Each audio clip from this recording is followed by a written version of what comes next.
उद्यमान स्वेच्छासेवी अनुष्ठान पक्षर आयोजित ए वन महोत्सव कार्यक्रम में छात्र छात्री मैंने वर्तमान वृक्षरोपण कार्यक्रम में नियोजित अच्छा समस्ते गोटे गोटे फूल गछ फल गछ औषधीय गछ लगाउछन्ति तांकु उत्साहित करुछन्ति स्थानीय स्वेच्छासेवी बंधु माने एवं उद्यमान स्वेच्छासेवी अनुष्ठान कर्मकर्ता एवं आम गहने आसी पहुँची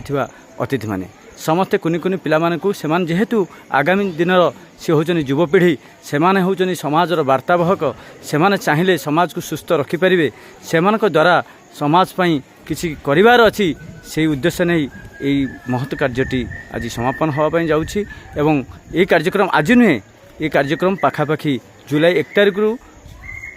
नवेम्बर 14 शिशु दिवस पर्यंत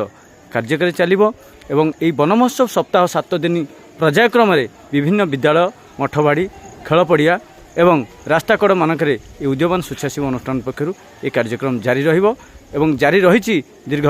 32 वर्ष धरी तेणु आपण मानकर स्नेह श्रद्धा भल पाइबा एवं आंतरिकता पई ए कार्यक्रम आगु आगु चली पाखापाखि 50,000 रु ऊर्ध्व गछ लगे ये अनुष्ठान ओडिशा सरकार पाखरु पुरस्कार पाइबा सहित विभिन्न सांगठनिक अनुष्ठान पक्षर संबर्धित होवार गौरवान्वित हो